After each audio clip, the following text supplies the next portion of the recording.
I mean, if free speech is, Nazis saying that, trans women shouldn't, use women's locker rooms, then awesome. I guess mission accomplished. We'll see. Listen, I got to touch base with my husband and wife. I got to get out of here, all right? Thank you, guys. What's your name? Sorry.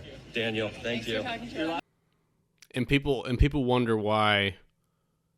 People wonder why one side of this argument is so extreme, right? What's going on, everybody? Welcome back to the YouTube channel. Hope you guys are having a great day today. More news just keeps coming out about this Twitter situation. Elon taking it over. As we see here, this video, Mr. Musk is going around cleaning house, and it's not really resonating that well with some of the ex-employees. So this guy and many others got fired today. Top executives, top data engineers, people that are engineering the code of Twitter. And as he said himself, if free speech is about letting Nazis say that trans women can't enter women's locker rooms, then so be it. And it's like, dude, yes. Even your example about that is a perfect example of what we're talking about here, right? This is one of the main issues in our society is why does one side get to determine what's okay to say? Why? And who are you to claim that? Like, the truth is objective. The truth is objective. There is a singular truth in this world. Guys, there's an objective truth. And if you don't believe in objective truth, this is the madness that ensues. Because, let me explain it like this. Free speech is a concept that relies on objective truth. The reason we have freedom of speech, the reason that our philosophers, our political philosophers behind Western society argued for freedom of speech is because you need both sides of speech in order to find the truth. If there is a singular truth, you need the lies to find the truth. Right? But if truth is subjective, if truth is what we say it is, if truth is what they say it is, then we don't need to hear the other side because there is just my truth. My truth is the truth, and it's all that matters. And in this case, it is the people in power that get to decide the truth. It's the Twitter executives, the former Twitter executives, thank God, that get to decide the truth.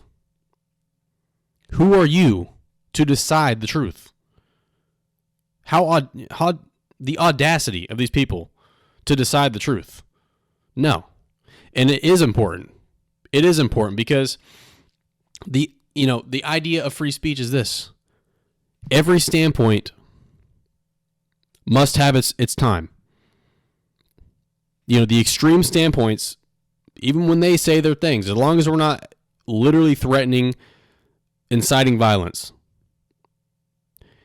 even the extreme standpoints, they need to say their standpoint because in a healthy functioning society, the majority of people will see that extreme standpoint and say that's ridiculous. But you need the extremes to kind of define the reasonable solution, the reasonable speech, right? You're going to have the extreme on the left, you're going to have the extreme on the right, you're going to have in between, and you're going to have a reasonable solution. That is the idea of free speech. So, as I was saying to you guys, Elon went through today and cleared out some more people from Twitter, right? So, he started off, former Twitter CEO, Parag, I believe his first name. I don't even want to try to pronounce his last name, but Parag Agarwal has been let go.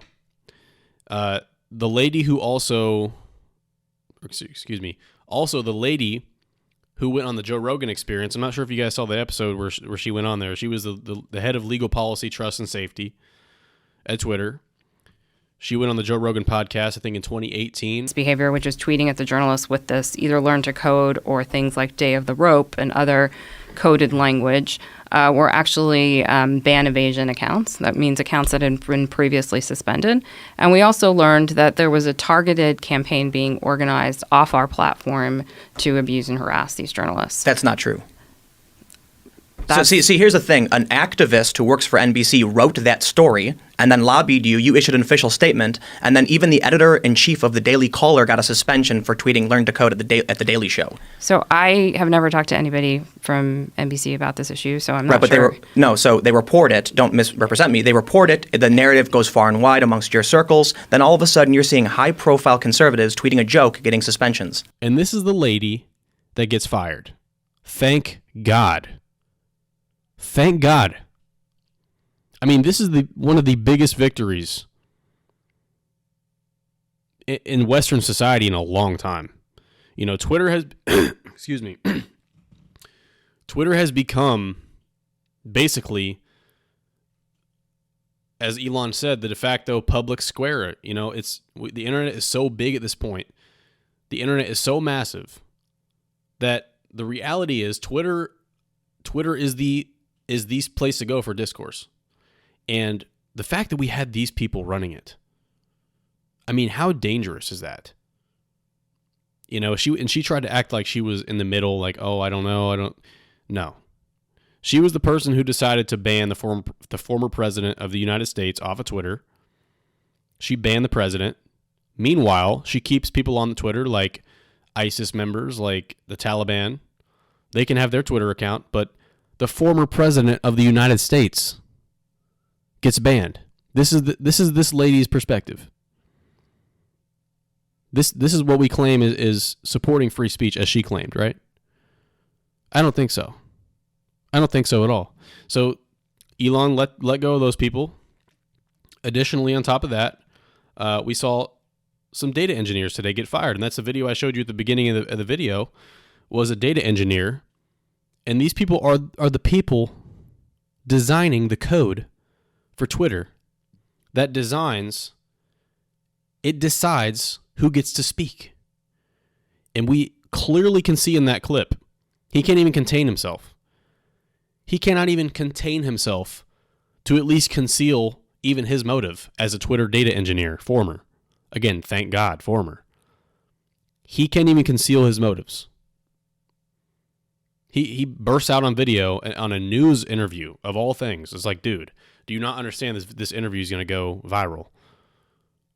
You're broadcasting out in the wide open your political perspective that you help censor people on Twitter.